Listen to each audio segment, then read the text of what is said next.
Welcome to Beyond the Workout with your host, Eric Dunstan. Hello, everyone. This is Coach E.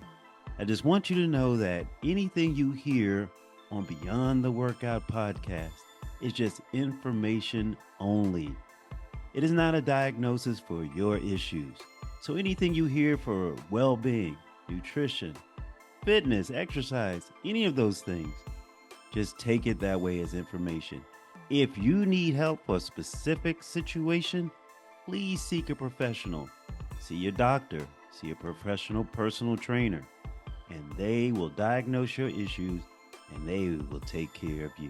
All right, sit back, relax, and enjoy the show. Hello, everyone, and welcome to another show of Beyond the Workout. It is me, Coach E. Eric Dunstan, and I welcome you to this show in particular. What I want to talk about is knowing your numbers. Now, in business, if you ever read um, owning a business, running a business, or whatever, they always tell you know your numbers. And you know your numbers just to see if you are are making a gain, you're having gains or profits or losses. And so this show, I wanted to talk about knowing not your numbers for business, but knowing your number for fitness and health. And the reason I'm talking about this is that recently one of my clients had a bit of a shock. I had suggested that she buy a scale or get a scale that does more than just her weight. I told her to get a scale that can tell her more important numbers that she should be monitoring in order to reach her fitness goal. Well, she got the scale. Now, she didn't get the scale that I recommended. Um, she got one that was a little bit costly. And what we found out, the app that it used was a little convoluted. It was hard to really see where you were or what goals you can set for yourself in that app. So the scale that I recommend is the one that I use is by Inevitable Fitness, and it's the Eros scale. In fact, that when I with this show, I want to allow you to use a code to get you one of these scales and perhaps the discount that comes along with it. Now, as of this recording, they had a discount of $25 off the scale plus a water bottle. Now, I don't know what it will be when you click on it. It's up to that company and what they want to do with it, as far as their product. Now, the code to link to their site from me, I will actually put it in the profile description of my YouTube, but if you are listening to me on maybe Spotify, I will put it in the show notes because for some reason, in the description of YouTube, I cannot get the link to be clickable. Now, you can look at it, highlight it, I think, and copy it and paste it in a browser if you want, but in YouTube. So in YouTube, they have in your profile area where you can put links. Like I have a link to my website. And I have another link, but I can't remember what it was, but there's another link there. I probably will take that down if I deem it as something that was in the past, maybe another show I did. But this one for the scale, I'll actually put in there. When you hear this recording, you can go and click in the link in my profile where I talk about my channel in YouTube. So you can get you one of these Eros scales. But getting back to what she was shocked about, she got on her scale and she saw certain numbers. You know, a scale that can give you your BMI, BMR, body fat, visceral fat, subcutaneous fat, and things like that. She saw it and it was like, wow, I I can't believe my numbers are here. And it's okay when you're starting out. And that's like with business, you know where your numbers are. If they're low, you know you want to want them to gradually get higher is knowing the metrics. So wherever you start, at least know the starting point. You know, where are your numbers now? Where are they now? And you calculate in how many months where you want to be. And that's what I wanted her to look at when she saw her numbers. And they weren't terrible, but they were a starting point for her, and they could be motivating for you. So with this show, the scale can do a lot. It's one of those smart scales. They give you more than just your weight.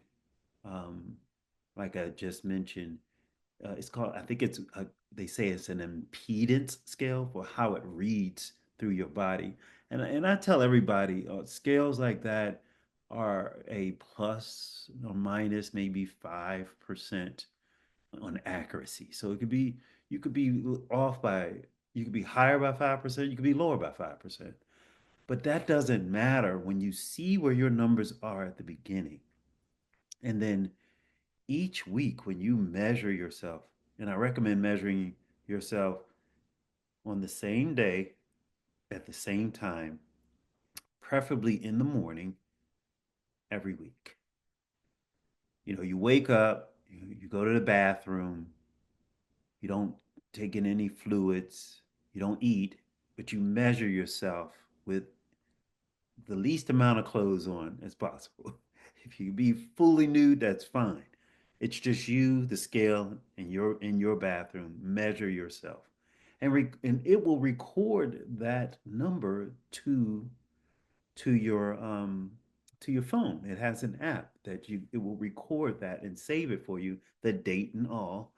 And then the one that I use, the Eros scale, it actually shows your trends. If your weight went up this week and down this week, up with this week, and it's okay. There's going to be fluctuations. The goal is to see that your numbers are getting to the goal that you want.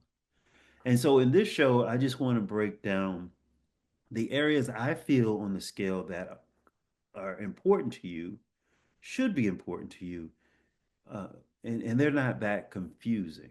So I have down, which is what everybody wants, is your weight goal. Everybody wants to know what their weight is. And then the next one I have is the body fat. You should know where your body fat is at the beginning. Your visceral fat, and I'll explain that. That's very important. And then your metabolic age. And I'll share with you why that's important. And I'm gonna show you where at one point my numbers, well, a picture of my scale, I mean my app with my numbers on it, and you should be able to see the goals I have. And I'll try to explain it as we go along. So let's jump right into the first one, which is most familiar with all of us, and really a goal that, or a metric, I shouldn't say a goal, a metric that we all look at first when we think of a scale. And it's generally the largest number right there in front of you, and that's your body weight. And it's okay to use that as a metric, as a measuring tool, because it's popular. It's something that a lot of people shoot to reduce, or if you need to increase. It's an easy metric to follow and to remember. And that's why a lot of people think about it. But there's more to a scale than that, or to your health than that. So it's okay to monitor your weight. Just don't let that be the only thing you monitor.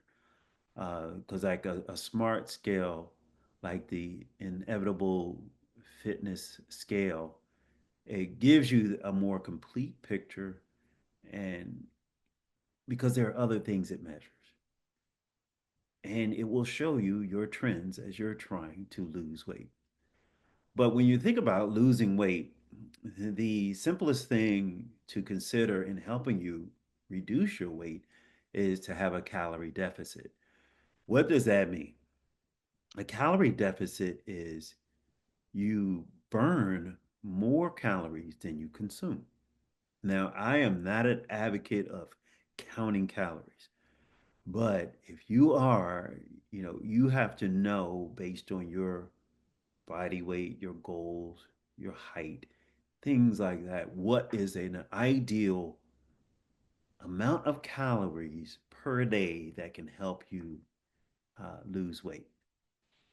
You can go figure that out. I was with a program that was focusing on the nutrition side, and it was saying anywhere between like 1,200 to 1,800 calories or something good for losing weight. But you know, I would say you eat a little bit healthier foods will do the trick. I'll tell you a little bit more about when we get into the body fat, but when you eat more balanced meals and do resistance training, weight training, I think that will help with that weight number. And one thing you have to remember with weight, and that's why you don't want to totally focus on it, is you could actually gain weight, but your size goes down. And a lot of times you might want to measure certain parts of your body, like you measure the chest, the waist, the hips, the thigh, or the thighs, and see where they are.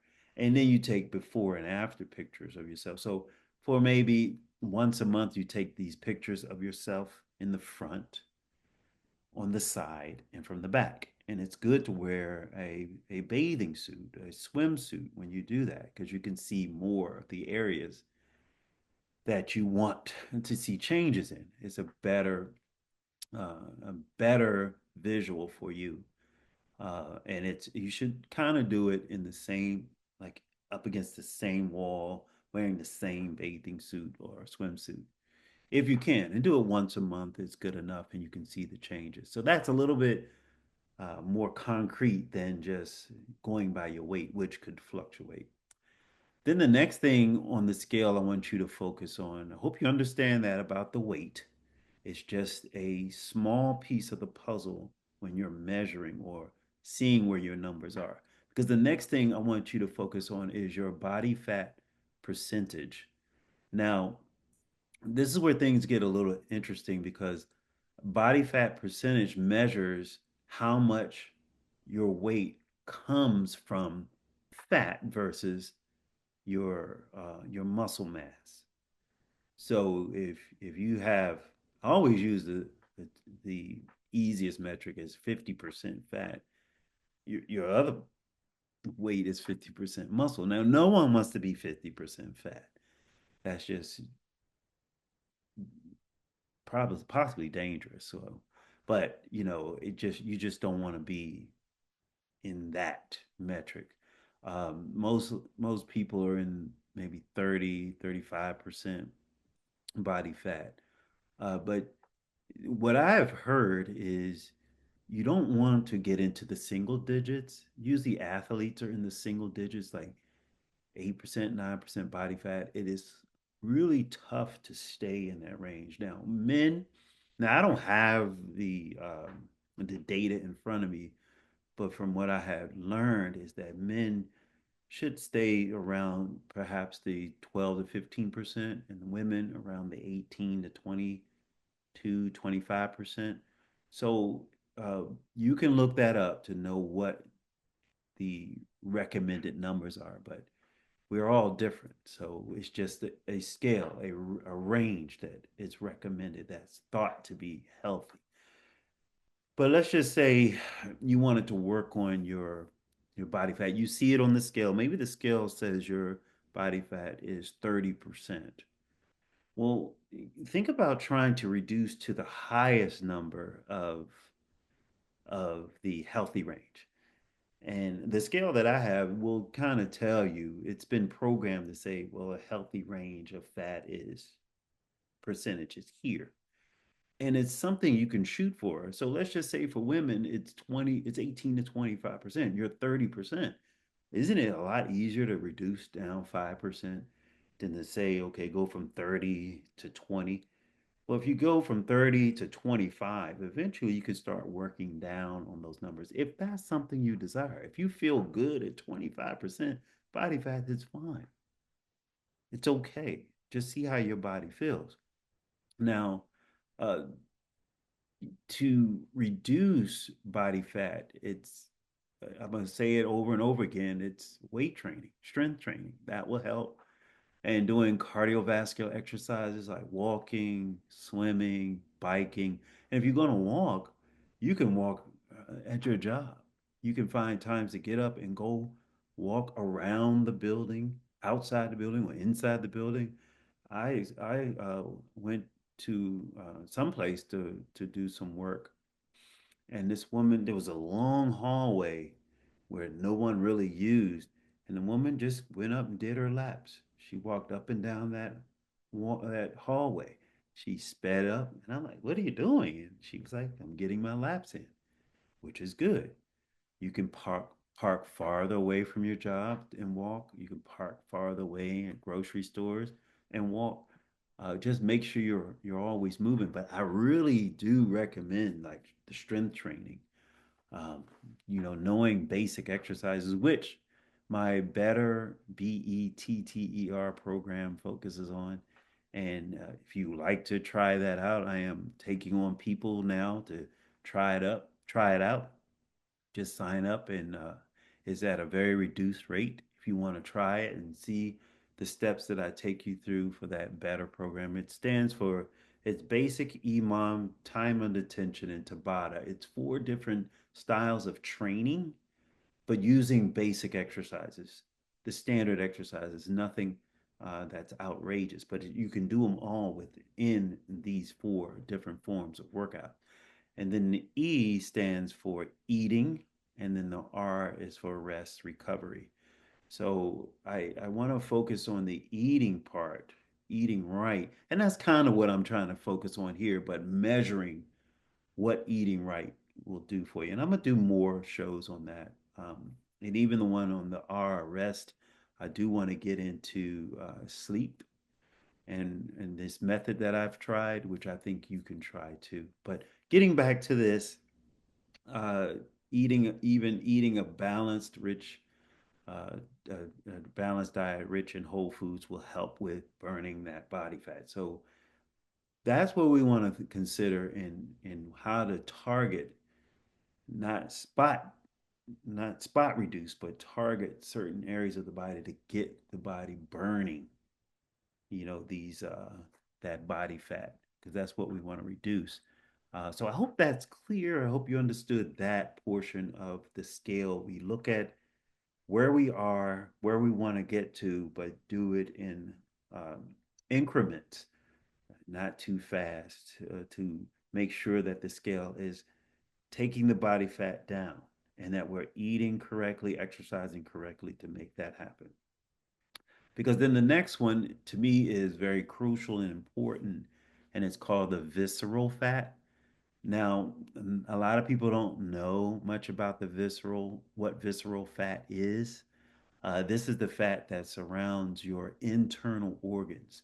Now, when you think about your liver, your intestines, your heart, your lungs, or that belly, around that belly fat, if you're like have what they call apron belly, where your belly kind of just hangs a little bit over the belt line, or you have a protruding belly, that's that visceral fat that can actually be dangerous. It can be it can raise serious health issues, or it's a risk to serious health issues like heart disease and type 2 diabetes. So you can't see the visceral fat, but you can measure it. You get on this scale and it measures where you are, then you can know, wow, I need to do whatever I can to make sure that number goes down. So uh, the the the inevitable fitness scale does pinpoint that portion of your body, that visceral fat.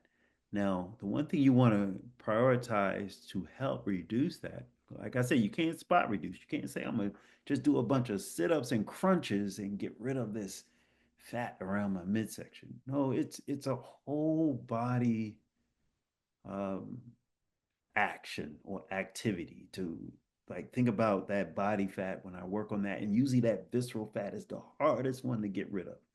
A lot of people will lose fat around their legs, their back, around their chest and in their arms. And they say, I still got this belly fat.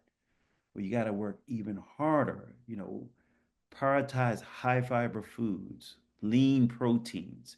Lean proteins can come from your your chicken breast, your omega-3 fishes like salmon, cod, anything high protein. Um, I'm sorry, not high protein, lean protein meats. So if you were to, let's say, get a steak and it says extra lean, and it might be a 90-10. You get a 95-5, that's very lean. That's a good protein to have. Um, but you have to cut back on some of the other things that can actually contribute to that visceral fat.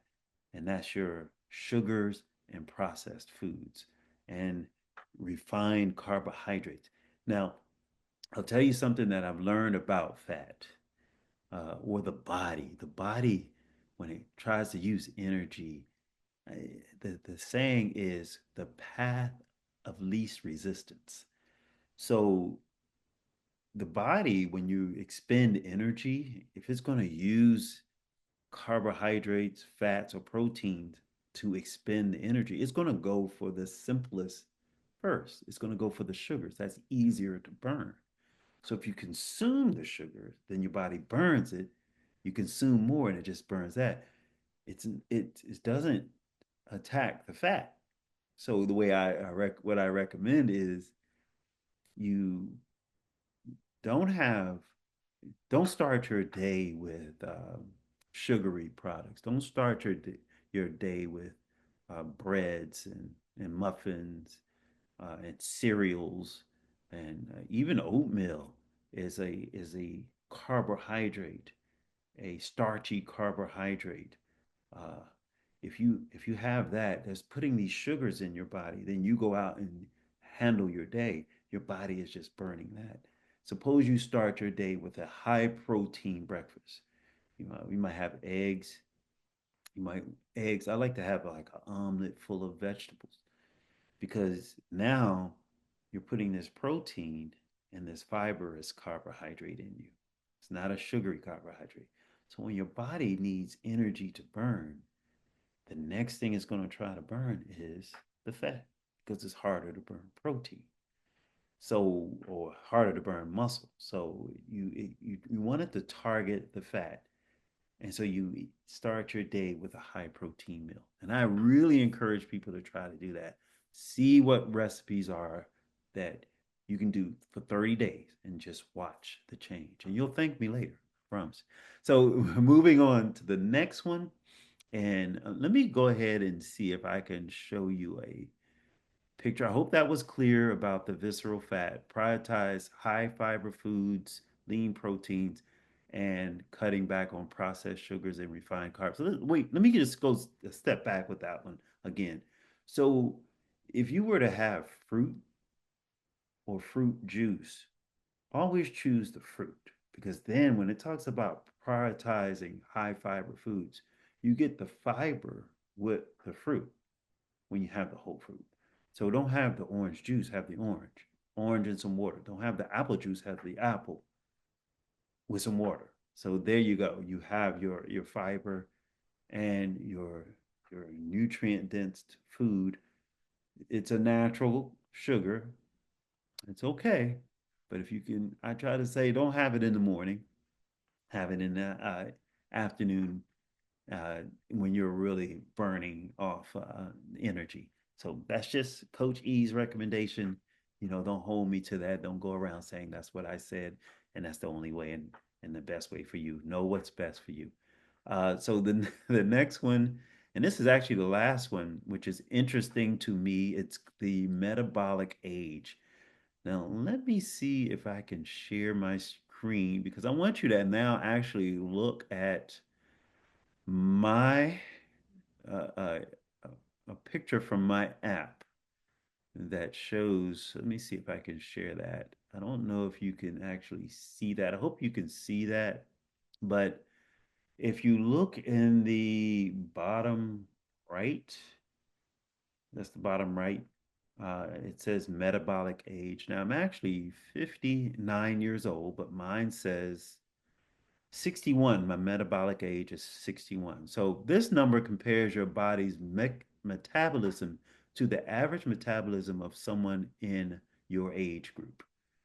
So if your metabolic age is higher than your actual age, it might mean your body is aging faster than it should be.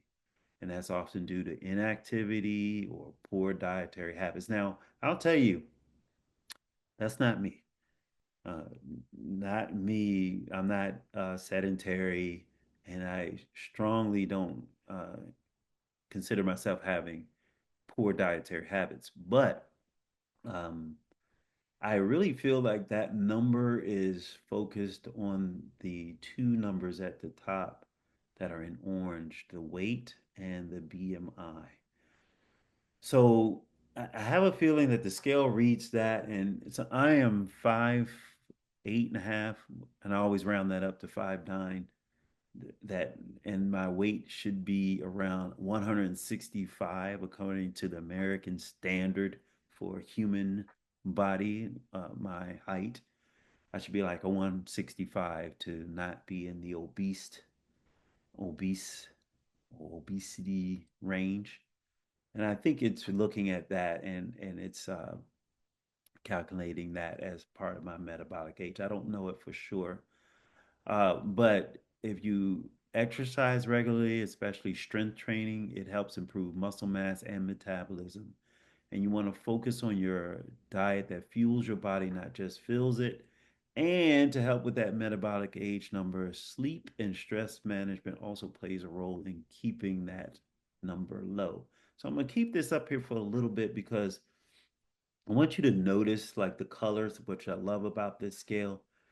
And like I say, I don't worry about the BMI, BMR, the protein, I'm sorry, excuse me, the muscle mass, the protein, the bone mass, the body water, and skeletal muscle. That's not important to me. So my weight, you can see in the upper left, my weight goal is 198. I feel great when I'm under 200 and around 195 to 200.